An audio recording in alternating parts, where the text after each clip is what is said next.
Well, thank you all for coming up today. My name's Jake Deerstein. We're going to be talking a little bit about Everflow platform, the way that it works together with our software, which is called Suppress. We're OPTIZMO Technologies. We're leader in the space as far as suppression management, email compliance, data management, and sharing. And we're just going to kind of go through how the systems talk together, how they work together, talk a little bit about building a sustainable email program if you're new to the space or kind of weighing the channel as a possibility for your business. We've got an intimate group here today, so a lot of questions I want you guys to ask away. Again, Jake Deerstein, our COO Tom Wozniak is over here with me as well. So a little bit of background on us as a company. We've been in the space for coming up on 15 years now in April. We've been working with Everflow just about since day one. So great relationship there. Our company is based out of Austin, Texas. We're kind of spread throughout the US. Development team is actually in Australia. As CRO, I've been with the company the whole entire 15 years, part of Forbes Business Development Council, and a little over 20 years now in startups, sales, software deployment, and enterprise account management. So when we're talking about email as a channel, email is effective. It is still one of the most widely used methods of communication for any brand to speak to both customers as well as prospects and hopeful customers. Some kind of stats here, I won't read them all to you verbatim, but we can see that email usage just continues to scale and go up every year. Billions and billions sent just about every day. A lot of these are through CRM efforts, your newsletters, your transactional type emails that we're all very accustomed to.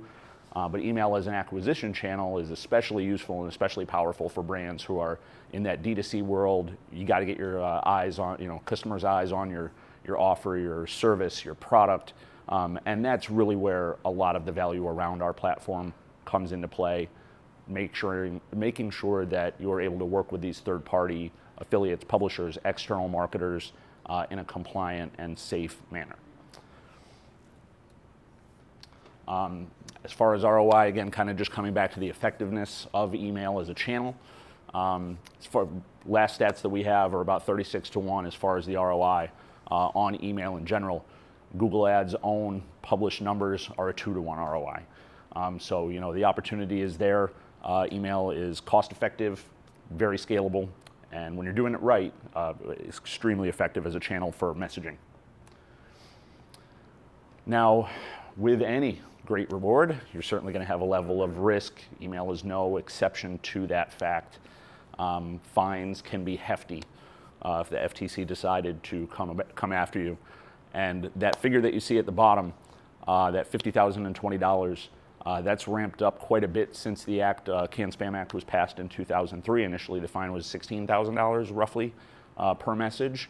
Now it's over 50, and that is not per send. That is per individual message. So if you send a non-compliant campaign that ends up coming under the watch of the FTC, and you had messaged 100,000 people, 200,000, a million people, you see very quickly the business could definitely be in jeopardy. So this is something that is certainly, what you need to weigh in. Again, taking kind of the proper measures to ensure that you are doing this in a compliant manner can really alleviate just about all of these types of issues. Some do's and don'ts. There are really kind of these 7 pieces of the Can-Spam Act and what they want you to do and what they don't want you to do to kind of adhere to it. So opt-out links. A recipient of an email has to have a way to tell you that they don't want your message anymore. The easiest way is through that unsubscribe link that we're all familiar with seeing at the bottom of emails, and which we're going to now more prevalently see this year also at the top. We'll talk a little bit about that later. Didn't include it in my deck here, but there are some changes coming to the way that unsubscribes have to be made visible. The capability to unsubscribe needs to be made visible to recipients of emails. Watching your partners, holding them accountable, using tools that provide transparency. You cannot, as a brand, outsource the liability to your partners. If your brand is visible in that message, you're the one that's responsible for how it's sent and the content within it. You cannot outsource that to your partners. It's still under your guise. Making suppression lists available to anybody who's marketing on your behalf. Most traditionally, the way our platform is used is to provide suppression files made up of email records to those partners who are going to send on their behalf. You can use this data in a call center to ping against before you have your callers, make that outreach. You can use this data in a variety of ways, but ultimately, as a brand, again, you are responsible for letting your marketers working on your behalf know who they cannot contact. Honoring unsubscribes within 10 days. That is 10 business days. We as a company, we actually follow 10 calendar days as just kind of a best practice, a little more stringent than the legal rule, and that's always just been good for both us and our partners to kind of provide a little extra buffer if you have partners who aren't actively downloading and accessing that updated suppression file as they should be. It allows a little bit more room there to kind of work within the system. You do need to provide a physical location to opt out. This can be a PO box, it can be your company's actual physical address, but there does need to be an address that if somebody would like to send a letter and write to you to ask for an unsubscribe, that they can do so. You do have to follow various content-related guidelines, deceptive subject lines. There are rather filtering and kind of you can't say certain things about guaranteeing that you're going to make a certain amount of money after taking a course, things like that. The EDU space underwent a really big change. I guess that was probably about 8 years ago now, where there were a lot of these online universities coming around and saying, hey, take our 2-year course and you'll be guaranteed a job making $80,000, what have you. Those were quickly shot down. That all kind of changed a little while back. So, and then, don't use deceptive subject lines, deceptive headers. You have to make clear that what you are sending is an advertisement if it is. Transactional emails are actually exempt from a lot of these requirements. You don't have to provide an unsubscribe if you're sending somebody a receipt for a purchase that they just made through your site, for example. So if you're a brand, you own your products, you have O&O properties that you're promoting and using external partners for, what do you do to protect it? Well, you have to use the right tools and you have to use the right vendors. Automate. Don't leave room for human error. We're certainly going to see a lot of that in our space. AI, everybody's talking about it, of course. You can't get around it at this point. I think we'll all be embracing it in different ways. So eliminate those manual tasks, eliminate that human kind of error element. Invest in a stack that talks to each other. If you're going to have platforms that can't communicate, can't get data to and from each other in a seamless way and keep things updated, you're really going to, again, find those gaps in service and in sharing that data with your partners externally or cross-departmentally with your team, within your own company. Integrations that provide visibility and centralized workflows for you and your partners. And that's a big value proposition with the integration between Everflow and OPTIZMO. We'll talk a little bit more about kind of the specifics of how that works, and certainly any questions I would love to hear. But essentially allowing, again, those third parties who are working on your behalf to ensure that they have what they need to market for you in a compliant manner. Maintaining visibility into your third-party email ecosystem, services such as ourselves, Lashback, which is a Performline company, and there are some others out there that really just give you that ability to kind of pull the curtain back, see who is doing what, how is your brand being represented online, are your creative being changed, are your subject lines being altered or edited in any way that you don't agree with or that aren't legal at all. But protecting your brand and making sure that consumers are seeing it the way you want and that there's not anything shifty being done just for the sake of a few extra clicks by any of these marketers. Always vet your partners, always vet your vendors, work with people who are established. If you're going to be working with agencies and networks, it's always great to see if they have a dedicated compliance team and network managers who know what they're doing. Being established in the space. It doesn't happen a whole lot anymore. I think, we saw a period a few years back where it seemed like networks were just popping up overnight by the dozen. And a lot of that has kind of shifted away now. There's been some consolidation certainly in the email space, A lot of pretty prominent players, but a lot of history there and people who've been doing it for quite a while. And just working with people who know what they're talking about, who have been around, who have those references, who have those relationships, and can prove their worth to you. What tools are they using? Do they have your OPTIZMOs? Do they have Everflows? Do they have lashbacks? And those people who are just watching proactively on your behalf. Reporting processes, transparency, again, just seeing what is going on all the way down the line. And above all, listen to your instincts. If somebody is sitting there promising you the world and telling you things that are completely unheard of and don't seem realistic, chances are they're not. So always kind of put these things through the filters. When it comes to performance, a lot of people are going to talk up a little bit what they're able to do for you.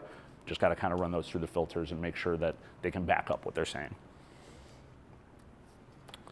So again, just kind of driving the point home. Do your research, choose those partners and solutions that are going to fit within your ecosystem, that are going to speak to each other, that are going to mitigate your exposure to risk. So the integration between OPTIZMO and Everflow, again, it's been there for just about 7 years. I still remember taking the call from Jonathan to get our API and get it going. But we very tried and true. I think we've got about 65 or 70 mutual clients at this point that are using the systems together every day. Consolidating campaign access for your partners. Essentially, the way that the platform works is when you create your campaigns, your offers in Everflow, if you're going to be allowing email traffic on it and allowing your publishers to access those assets that they need, your creative pieces, your from lines, your sublines, and whatnot through the Everflow platform, within their affiliate access portal, they're also going to have direct links to be able to pick up the suppression file that you have applied to that offer. So if you're a network and you're managing 100 different advertisers through Everflow and all of their suppression files, you can seamlessly link these lists directly in. All of your publishers have their own unique links to those lists, unique opt-out links as far as attribution and visibility purposes. It gets very granular and allows you to just see everything that's happening. And for your affiliates and your publishers that you're working with, they get the benefit of accessing everything in one place. They're not jumping between different platforms and having to keep different logins and whatnot. Everything that they need to run an effective email campaign in a compliant way for you is right there in their Everflow access. Please visit our website, check us out, talk to me, talk to Tom. We're always available. Tons of great content on the website. We have everything from partner interviews and blogs to full-on panel conversations and a lot of internal content that we build out, best practice, industry-related stuff. So please do check us out, talk to us. We would love to speak with you anytime. So thank you guys. Yeah, Michael. So question, what are you guys' thoughts on all the Google and Yahoo changes towards sending out emails and being flagged for spam? Yeah, absolutely. So it's going to be a little tricky until we see it in play. But the way we're looking at it right now from a technical perspective is that, well, A, we can fully support it. There's no issues there. It's really not going to affect first-party mailers too much because the people who are using your SendGrids, your MailChimps, and so on, a lot of those ESPs, they're going to bake that right in there. And there's a big difference between these first-party mail platforms that they use and a lot of what we'll just generally refer to as an affiliate mailer might use. Sometimes a self-built type of platform, something where you have to configure your own servers, your own IPs, and kind of really manage your entire tech stack by yourself. The first-party systems, again, where you're sending out newsletters and such, they're going to take care of all that for you. They already dynamically generate opt-out links for each recipient as you hit send. So they're just going to also provide that button and kind of take care of that list header on its own. Where it's going to be a little more tricky, again, is those third-party guys who now have to build that code into their deployment system themselves. But I think from a consumer experience, I look at emails all the time, both for just kind of research for myself, looking for opportunities, and just kind of trying to get a handle on how things are looking in the space, what's being delivered. I've seen that unsubscribe link for a year up top. I don't think I've ever clicked on one. I usually just scroll down. I want to see the message, but that's just me. I'm in this world, and I'm doing research as well. I hope it achieves what they want, which is to give the consumer a better experience. I don't know that it's necessarily going to affect deliverability ultimately outside of, because a lot of it again is just going to kind of be regulated on its own, these ESPs baking things in. And the publishers who don't adhere, they're going to go bye-bye. So, you know, they're not going to be able to inbox, and they're just going to go away. So, you know, sure, absolutely.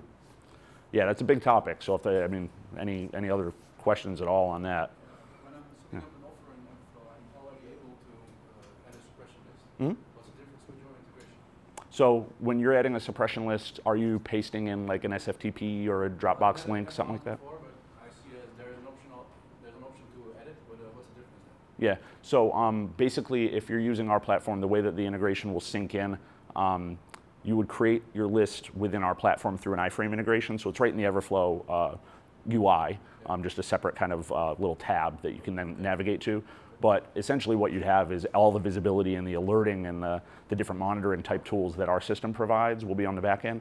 You know, putting a list somewhere and giving your partners access to it is easy. You know, you can throw that on a Dropbox, you can throw it on an SFTP, but really making sure that they are actually using the list is what we do.